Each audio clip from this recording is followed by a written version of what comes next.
Salut tout le monde, j'espère que vous allez bien. Très heureux de vous retrouver, même si c'est par vidéo. Aujourd'hui, je vous présente l'échauffement pour l'ensemble des 4 cours restants. L'échauffement que je vous présente aujourd'hui, ça va être le même échauffement pour les 4 cours, donc une seule vidéo.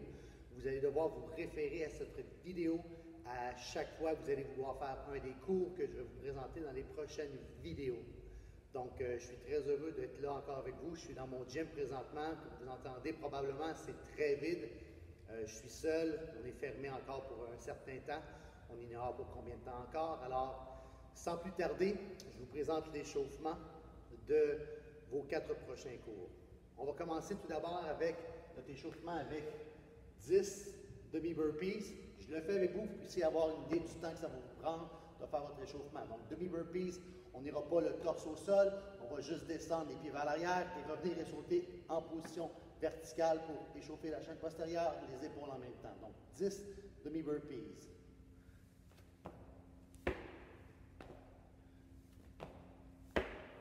2,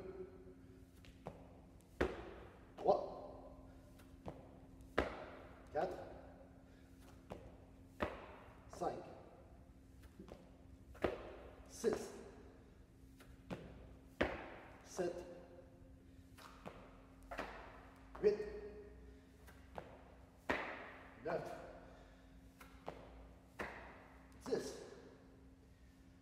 Ensuite, on va faire 10 mountain climber. Donc, on va aller chauffer un peu les hanches et encore activer le bas de la chaîne postérieure. On va se placer en position de planche au sol. Les pieds droits, ce qu'on veut faire, c'est d'amener le pied près de votre main qui est au sol pour étirer et ouvrir les hanches. Donc, 10 mountain climber, c'est 10 total, 5 par jambe.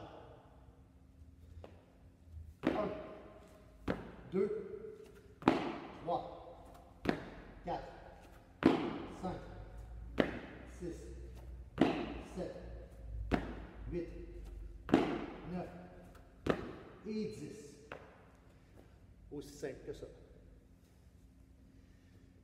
Troisième mouvement, 5 push-up front pull through.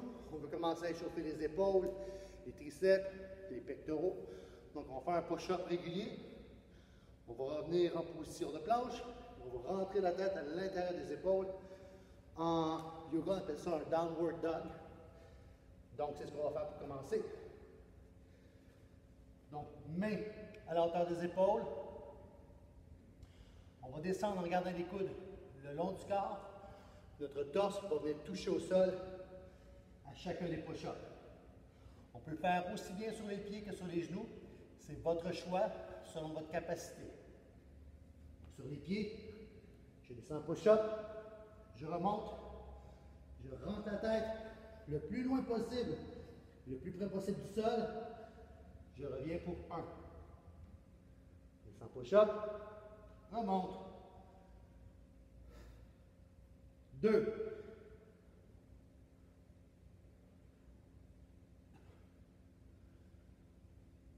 3.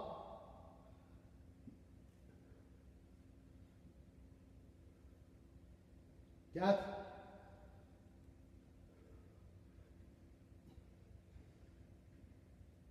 Et 5.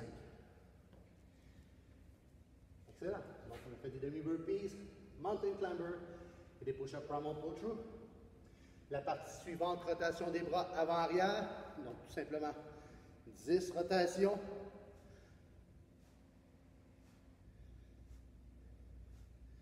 7, 8, 9, 10. Et ensuite de ça vers l'arrière.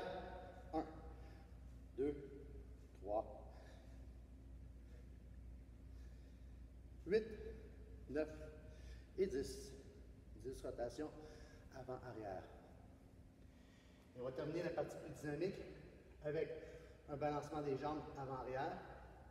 Si vous avez un poteau pour vous tenir ou un mur, une chaise, vous pouvez le faire. Vous pouvez le faire sans chaise, sans poteau. Donc 10 balancements de jambes avant-arrière. Ce qui est important quand on fait un balancement de jambes avant-arrière, c'est que vos hanches ne tournent pas comme ça ici, mais que vos bassins restent bien droits. Donc on est droit ici. 3, 4, 5, 7, 8, 9, 10. Fais ça l'autre jambe. 1, 3, 4, 5, 6, 7, 8, 9 et 10. Excellent. Il nous reste les étirements. Donc, on va étirer les chevilles, les épaules et les hanches. Donc, dans cet ordre-là ou pas, c'est pas très grave. 30 secondes chaque. On va commencer par les chevilles. Ce qu'on va faire pour les chevilles, on va aller se placer au sol et on va aller pousser sur notre genou vers l'avant pour étirer la dorsiflexion de notre cheville. Donc, je me place en position de fente. Genou au sol, c'est ici. Et le genou qui est en avant, donc j'ai commencé par ma jambe droite, c'est pas grave la jambe, vous allez commencer. Je vais pousser vers l'avant, tout en gardant mon talon au sol. Et je vais tenir mon talon pour pas qu'il y ait d'école. Et je vais tenir la position pendant 30 secondes. On commence en 3, 2, 1. C'est parti pour 30 secondes.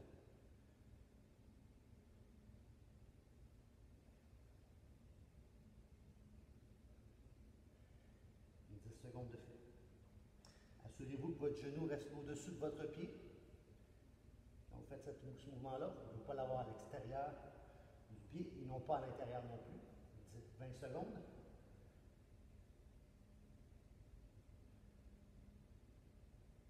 2, 1, 30 secondes. On revient vers l'arrière. On change de côté. On fait la même chose, donc encore une fois. Et voilà. 2, 1, c'est parti. Donc on pousse vers l'avant. Ce qu'on veut créer, c'est une tension au niveau ici du tendon d'Achille, créer une pression au niveau de la dorsiflexion de la cheville, tout en gardant la cheville au sol. Ce que ça fait, c'est que ça va aller chercher aussi votre mollet, ça va étirer celui-ci. Ça vous permet d'aller chercher un bon étirement et une bonne activation de votre cheville et de vos mollets. On a déjà 30 secondes de fait. Et voilà. Faites vite. Étirement des épaules. Donc, pour étirer les épaules, on va faire simplement l'étirement où on prend le bras. On va s'étirer comme ça ici. On va pousser sur notre épaule pour ouvrir les omoplates et on va tenir pendant 30 secondes. On y va ensemble dans 3, 2, 1. Maintenant, c'est parti pour 30 secondes.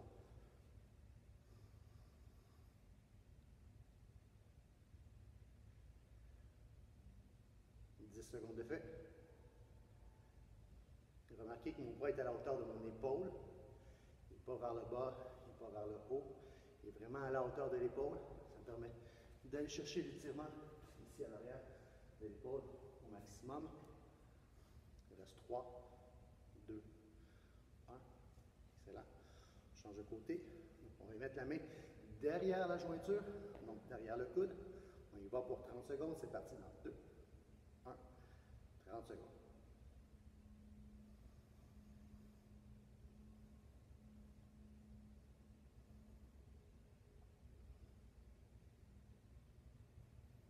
Secondes de fait. Mettez assez de pression pour que vous sentiez que ça tire, mais n'allez pas dans la douleur par contre. 5, 3, 2, 1. Terminé. Excellent. Pour les hanches, on va retourner au sol pour étirer les hanches. On va faire ce qu'on appelle le pigeon. Le pigeon, c'est d'aller ouvrir les hanches et étirer les muscles fessiers en même temps. Donc, ce qu'on veut faire, on va essayer de garder notre jambe qui va être au sol perpendiculaire et l'autre la plus droite possible vers l'arrière. J'avance mon pied avant ici. Ce que je vais faire, c'est que je vais descendre sur le côté pour ouvrir la hanche. Je descends sur le côté et je vais venir déposer mon genou. Si ma jambe est perpendiculaire par rapport à mes hanches, c'est excellent. Ça se peut que votre pied soit plus bas. C'est normal, ça dépend de votre mobilité de hanche. Donc, en position, on peut la faire ici, comme ça, droite. Je peux la faire en descendant mes coudes au sol. On va chercher notre étirement. Donc, les deux façons sont bonnes. On y va pour 30 secondes à partir de maintenant.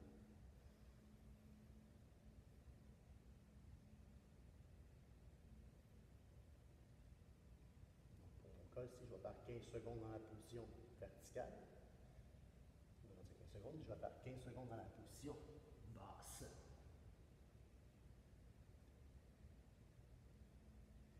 essaie de pousser sa hanche le plus près possible du sol en gardant notre pied et notre genou au sol.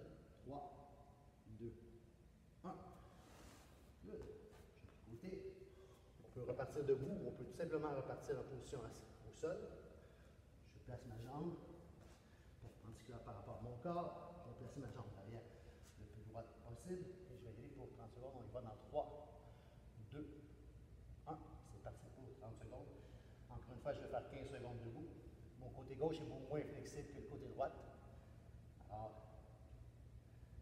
c'est plus facile pour moi debout ici. 3, 2, 1. Donc, quand je descends ici, oh, ça tire beaucoup plus. Cette position-là. Mais, c'est ici et même plus efficace. 5 secondes. 3, 2, 1. Et voilà. Donc, cette préparation-là, ce warm-up-là, on va l'utiliser pour nos 4 cours. Je vous invite à vous référer à la vidéo à chaque fois. Comme je vous ai vu, j'ai essayé de faire le warm-up avec vous pour donner une idée du temps que ça prend. Ça prend environ une dizaine de minutes. Et aussi, j'ai fait un décompte de 30 secondes pour que vous puissiez avoir le temps si vous n'avez pas de timer ou de chronomètre avec vous. Donc, ceci étant dit, bon entraînement. Il nous reste la semaine 7, 8, 9 et 10. Peu importe le cours que vous allez faire aujourd'hui, amusez-vous et faites-le bien.